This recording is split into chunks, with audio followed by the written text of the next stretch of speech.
A Defense of Poesy, published in 1595 by Sir Philip Sidney. This is a series of excerpts and is abridged, not the entire work. There is no art delivered unto mankind that has not the works of nature for his principal object, without which they could not consist, on which they so depend as they become actors and players, as it were, of what nature will have set forth. So doth the astronomer look upon the stars, and by what he sees sets down what order nature has taken therein.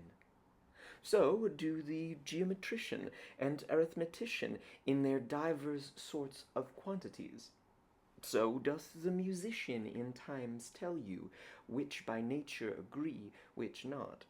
The natural philosopher thereon has name, and the moral philosopher stands upon the natural virtues, vices, and passions of man, and follow nature, say he, therein, and thou shalt not err.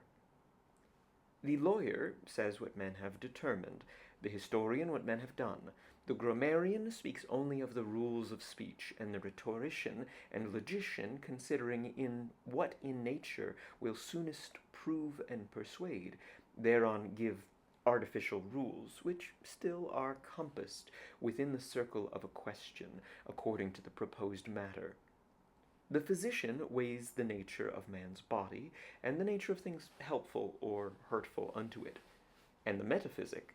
though it be in the second and abstract notions, and therefore be counted supernatural, yet doth he indeed build upon the depth of nature. Only the poet, disdaining to be tied to any such subjection, lifted up with the vigor of his own invention, doth grow in effect into another nature, in making things either better than nature brings forth, or quite anew forms that never were in nature, as the heroes, demigods, cyclops, chimeras, furies, and such like. So as he goes hand in hand with nature, not enclosed within the narrow warrant of her gifts, but freely ranging within the zodiac of his own wit. Nature never set forth the earth in so rich tapestry as divers poets have done, neither with pleasant rivers, fruitful trees, sweet-smelling flowers, nor whatsoever else may make the too much loved earth more lovely.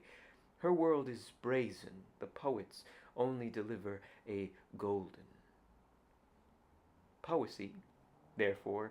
is an art of imitation, for so Aristotle terms it in his word mimesis, that is to say, a representing, counterfeiting, or figuring forth. To speak metaphorically,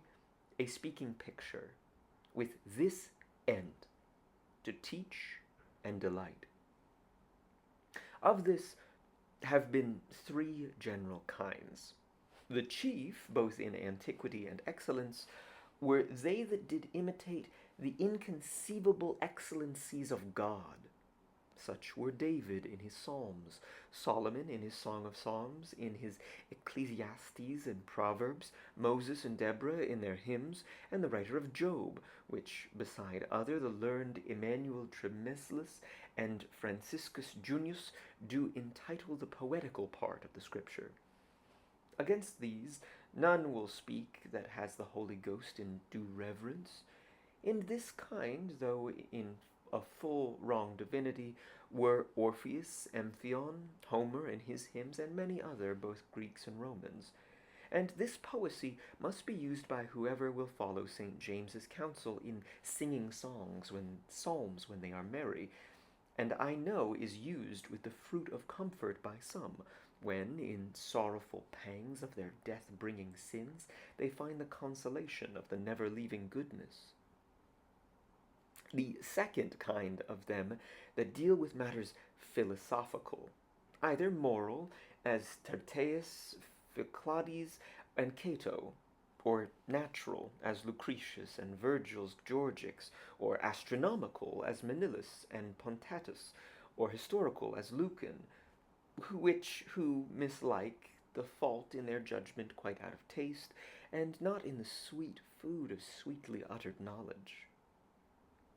But because this second sort is wrapped within the fold of the proposed subject, and takes not the free course of his own invention, whether they properly be poets or no, let grammarians dispute, and go to the third, indeed right poets, of whom chiefly this question arises. Betwixt whom and these seconds is such a difference of kinds, as betwixt the meaner sorts of painters, who counterfeit only faces as are set before them, and is the more excellent, who having no law but wit,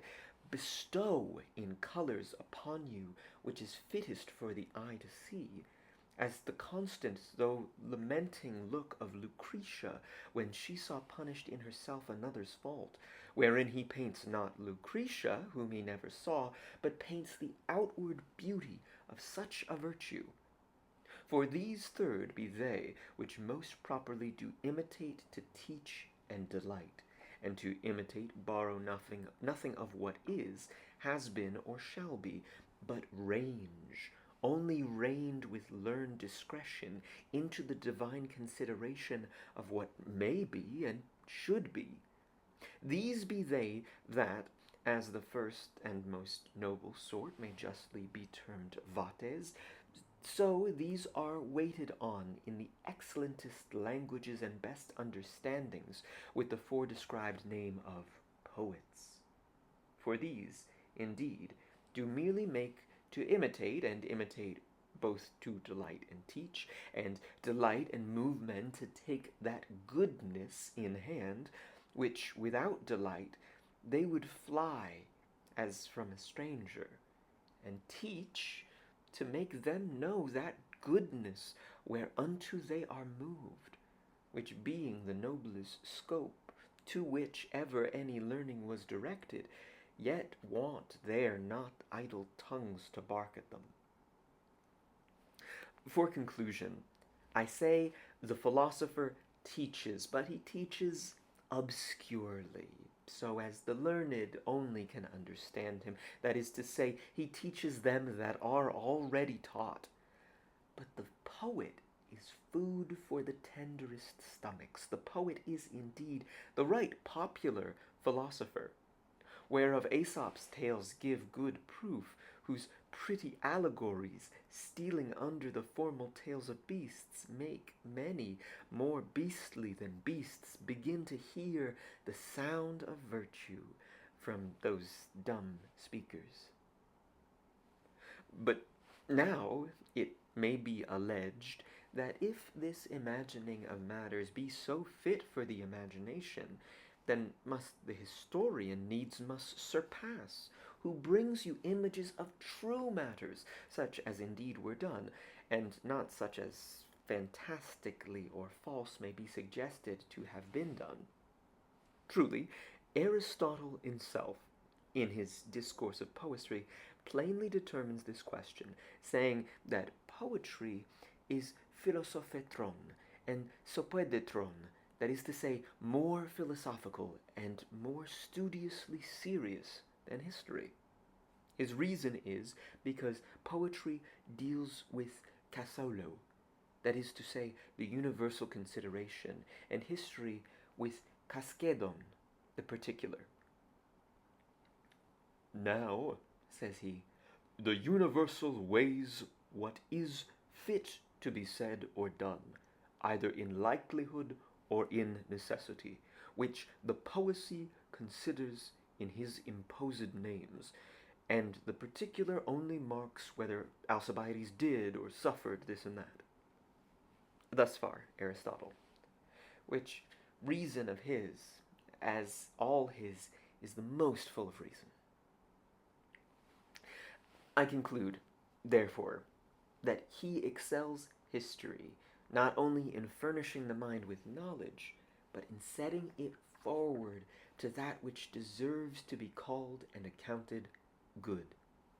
which setting forward and moving to well-doing indeed sets the laurel crown upon the poet as victorious,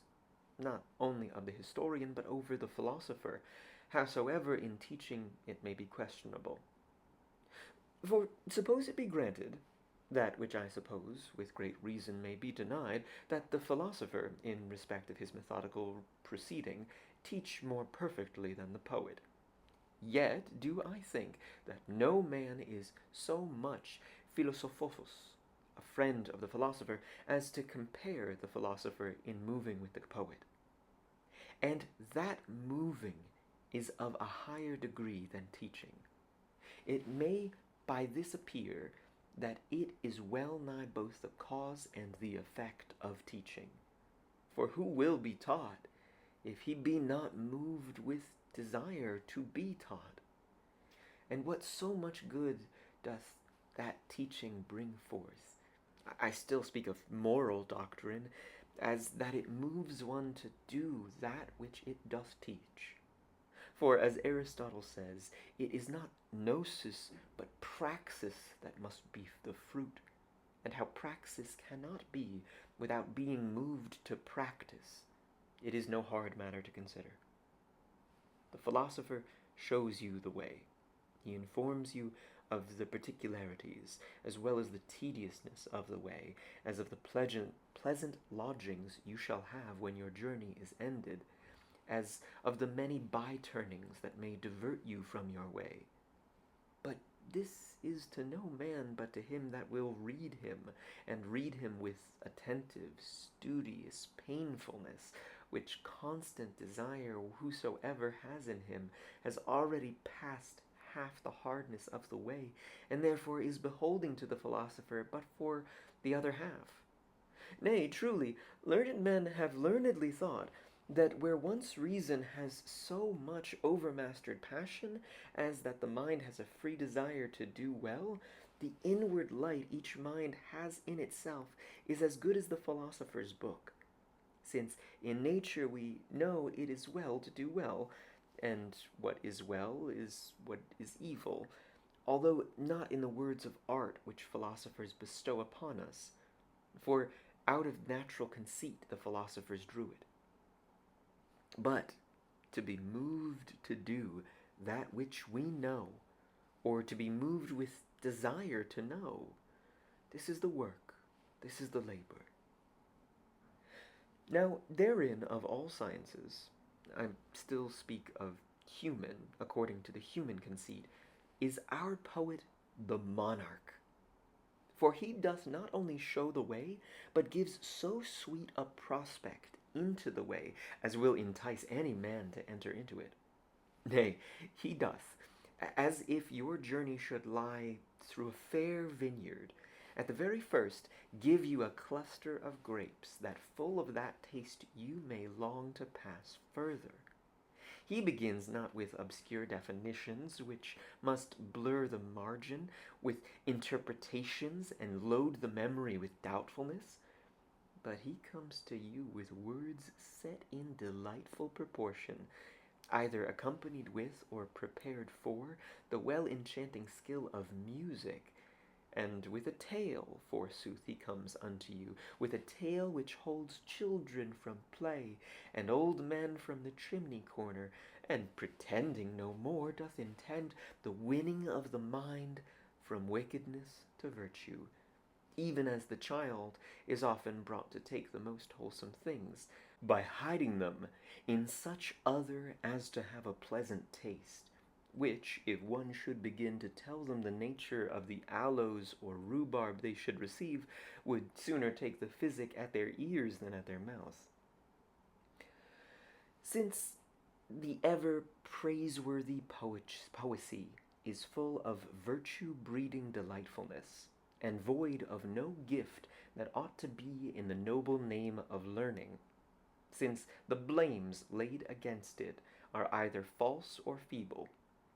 since the cause why it is not esteemed in England is the fault of poet-apes, not poets, since, lastly, our tongue is most fit to honor poesy, and to be honored by poesy, I conjure you, all that have had the evil luck to read this ink-wasting toy of mine,